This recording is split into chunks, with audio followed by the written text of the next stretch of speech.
Assalamualaikum warahmatullahi wabarakatuh.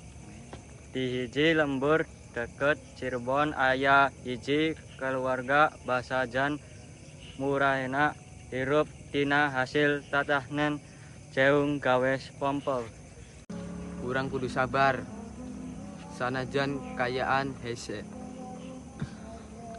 Muhun nu penting urang tetep terukun jeung silih asih.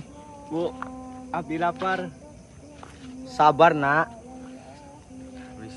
Yo, hiji poe papa mawa sanggu seutik tina hasil gawe. Ieu hasil usaha bapak, hayu urang dahar babarengan.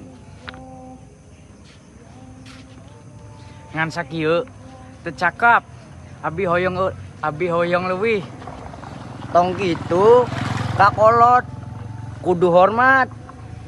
Hampura bu. Kap nyari hate indung ngadua kelayan sedih.